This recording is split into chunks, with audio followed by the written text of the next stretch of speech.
जन्मांतरे भवेत् पुण्यं महतस्य सुधीमत तस्य प्रीतिर्भवेत् तत्र महाभाग्यवतो मुनि।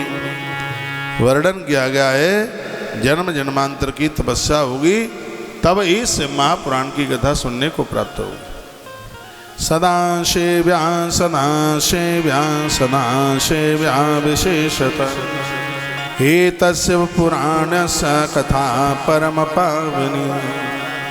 श्री शिव महापुराण की कथा बहुत पावन बहुत पवित्र करने वाली कथा है, इसलिए इसको सदा सेव्या इसको जरूर सुनिए और इसको अवश्य में सुनिए। किसी के नॉलेज में बढ़िया देसी गैया हो जिसका ठांटा इतना बड़ा सा हो, देसी गैया गिर गैया मिल जाए तो और बढ़िया बात है। हमें एक लीटर दूध सुबह और आधा लीटर दूध शाम को चाहिए, क्योंकि सब जीवन दूध के ऊपर ही चल रहा है। आज तो अभी मिला ही नहीं है कुछ, तो अब तो जब पूजा पाठ सब हो जाएगा। दूध वैसे मेरी गाड़ी में मुझे दे दिया था, रास्ते में एयरपोर्ट पर काफ़ी भक्त लोग चल के आ गए थे, तो वो जर्सी नहीं हो। दूध की व्यवस्था हो गई है अभी नहीं हुई है? हो गई है, चलो फिर मत लाना, हो गई है। हाँ बस यही देख लेना मेरा नियम ना टूट जाए, वो देसी गाय का ही होना चाहिए।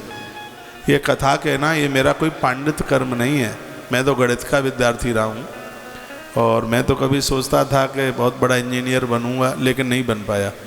मैंने जो सोचा वो नहीं बना, यदि बन जाता तो अच्छा होता, लेकिन नहीं बना। भगवान ने जो बना दिया वो सबसे अच्छा हुआ है, बहुत बढ़िया हुआ है। तो सोचा भी नहीं था कभी, ये कोई पांडित कर्म नहीं है, ना कभी कुल खानदान में कोई ऐसी पांडित कर्म। मेरा जन्म ब्राह्मण घर में हुआ है भगवत कृपा से, और ऐसे घर में जन्म हुआ, मैं कोई बखान नहीं कर रहा हूँ, जिस घर में चाय पीने को भी परहेज माना गया।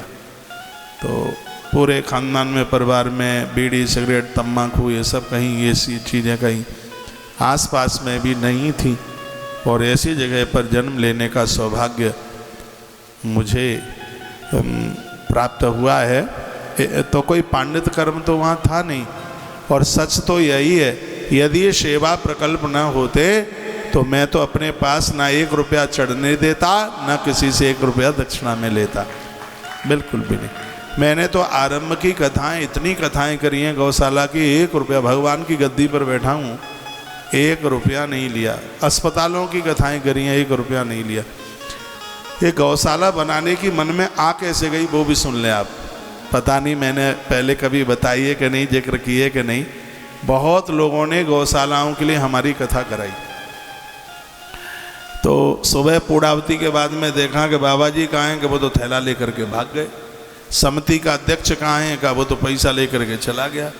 तो मेरे मन में बात आई कि हम गौ माता के लिए इतने समर्पित हैं और सब कथाएं फ्री फंड में करते हैं और ये लोग पैसा लगाते नहीं। पता नहीं ये क्या होता है। कथाएं मैंने इतनी करी हैं, धरती पर गौवंश गौशालाएं दिखती नहीं है। जब तुम्हें गैया के लिए कथा करनी है तो कथा करके तुम गौशाला बनाना क्यों नहीं शुरू करते। बस ये मन में बात आई, गौशाला के काम छेड़ दिए और इतनी सुंदर सेवा हो रही है। सुबह ये देखो, एक ही प्रकोष्ठ की गायों का आप दर्शन कर रहे हैं। सुबह इनको 4 बजे भोजन मिल जाता है, दोपहर को 11 बजे मिल जाता है, शाम को 5 बजे मिल जाता है। कितनी बड़ी लैंपी की बीमारी आई, इस गौशाला में एक भी गाय खत्म नहीं हुई। इतना ध्यान दिया जाता है यहाँ इस गौ माता के ऊपर। जहाँ जिनकी भी गाय रह रही है इस जगह पर, समझ लो कि वह गाय तो गोलोक में रह रही है।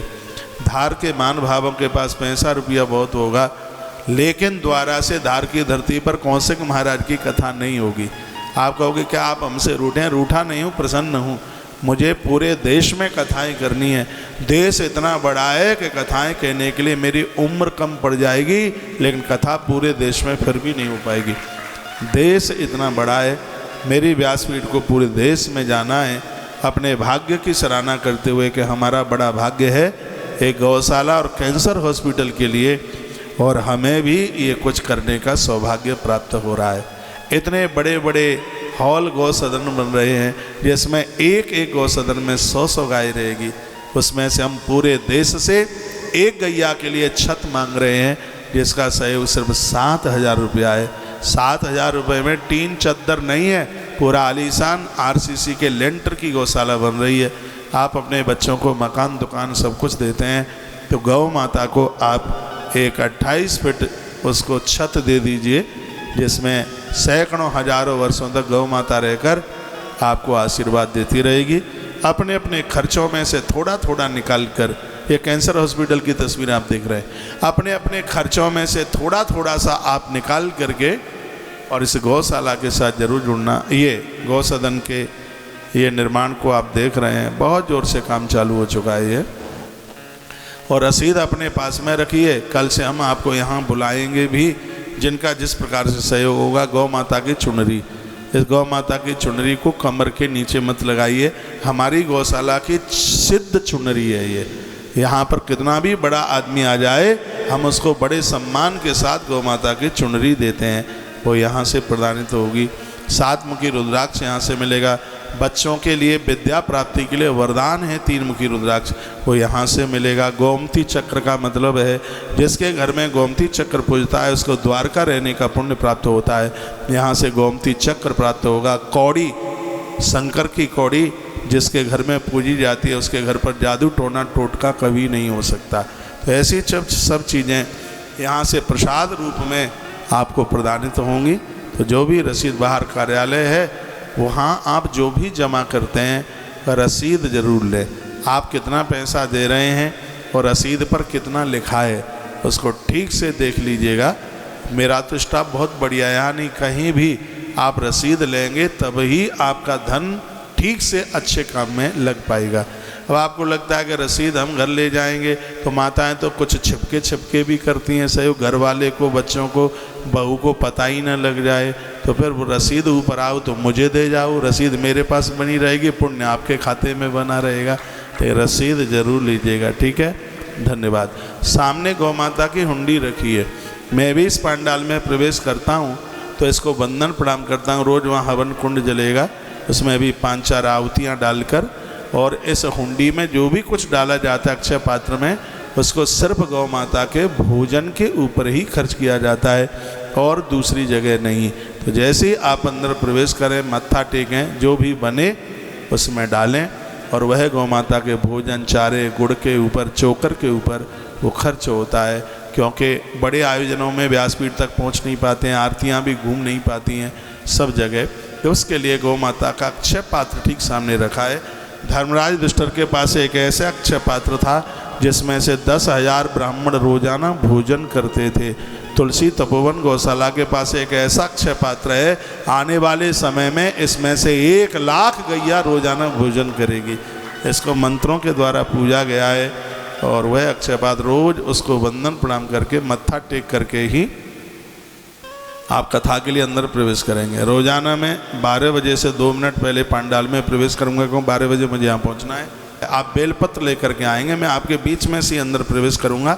आप हमें बेलपत्र देंगे। शिव महापुराण के ऊपर बेलपत्र चढ़ाने की भारी महिमा है, तो आप हमें बेलपत्र देंगे और वही बेलपत्र हम यहाँ शिव महापुराण के ऊपर चढ़ा देंगे। आपको कन्यादान करने का फल तत्काल प्राप्त होता रहेगा। तो बेलपत्र लेके आइए और मेरे आने से पहले आप आ जाए। मैं 12 बजे आऊँगा तो आप 11:50 पर आ जाइए, 10 मिनट पहले आ जाइए, 15 मिनट पहले आ जाइए। और यह हनुमान चालीसा का पाठ होगा, वो भी सूचनाएं हनुमान चालीसा का पाठ भी कर लेंगे।